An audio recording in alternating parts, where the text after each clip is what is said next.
sudah memiliki prinsip dalam kaidah muamalah yang berbunyi al-aslu fil muamalati al-ibahatu illa ayyadullah dalilun ala tahrimah, yang artinya hukum asal semua bentuk muamalah itu diperbolehkan kecuali ada dalil haramnya. Pada intinya semua bentuk muamalah itu diperbolehkan seperti jual beli, terus akad berubah, usaha dan sebagainya itu diperbolehkan kecuali ada dalil yang haramnya. Tentunya dalam bermuamalah ini ada larangan-larangan yang harus kita ketahui. Yang pertama yaitu larangan maisir. Larangan maisir ini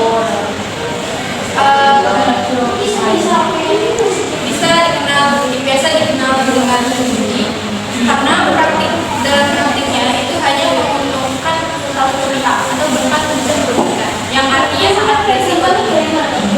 Walaupun beresiko tinggi, tetapi itu menghasilkan keuntungan yang lebih tanpa bekerja keras. Contohnya seperti judi, terus permainan-permainan yang sakit boneka itu, atau slow-trade, dan sebagainya. Yang kedua itu ada larangan gharar. Gharar ini adalah ketidakjelasan dalam bermuamalah, entah itu barangnya atau pengirimannya, bahkan cara bayarnya itu ada ketidakjelasan maka disebut gharar. Contohnya seperti apa? Contohnya asuransi, terus lelang barang yang belum diketahui harganya dan sebagainya. Yang ketiga yaitu ada larangan riba. Riba ini merupakan tambahan dari hal yang sulit. Maksudnya tidak mengikuti hukum syariat. Riba ini dibagi ada dua, riba fadli dan riba nasiah.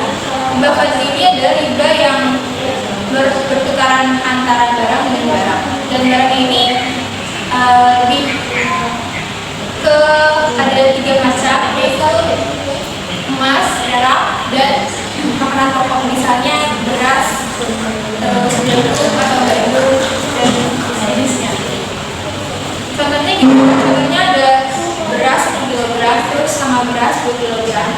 Nah, dijualnya ini kan tentunya harganya beda ya. Tapi 1 kilogram beras ini dijual seharga dengan 2 kilogram beras itu masuk riba. Tapi kalau misalnya ada yang barter dengan jagung sama beras itu boleh. Ada yang kedua itu riba nasiah. Riba nasiah ini tertuju pada penundaan pembayaran. Jadi kayak contohnya pinjol ya. Pinjol itu kalau kita pinjam terus nggak sesuai, maksudnya menunda-nunda pembayaran atau penggantian uang yang kita pinjol, itu bunganya bisa naik.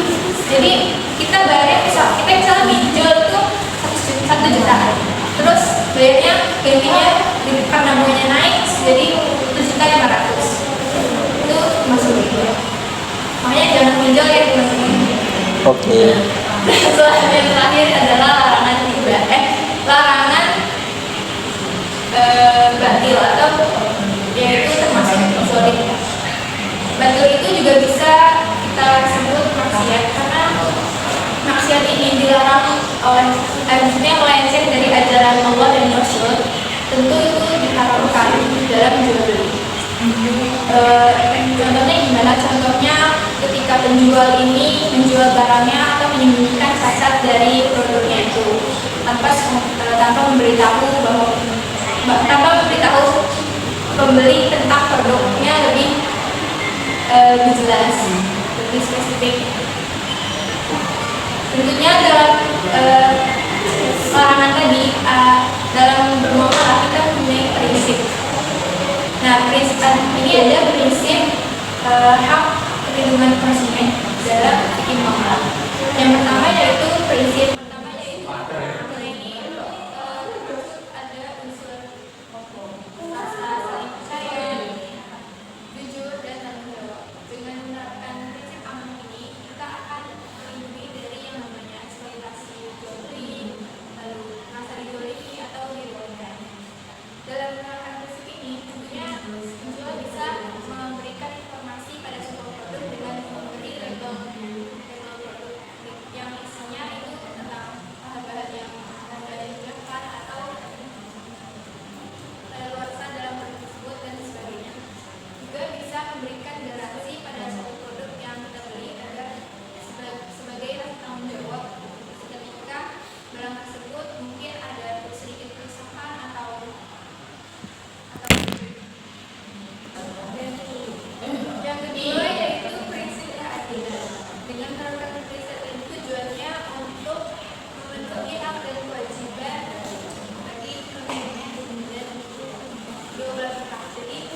tidak ada yang merasa dirugikan antara kedua belah pihak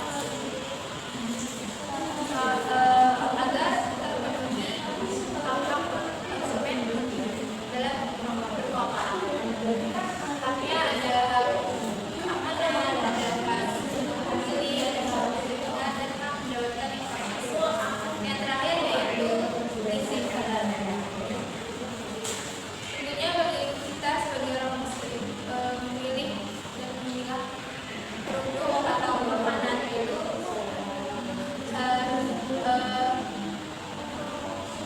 diharuskan untuk memilih yang ada halalnya agar mencegah mudarat bagi seorang muslim. Sekian dari saya. Wassalamualaikum. Mohon maaf apabila ada kesalahan kata. Wassalamualaikum warahmatullahi wabarakatuh. Waalaikumsalam.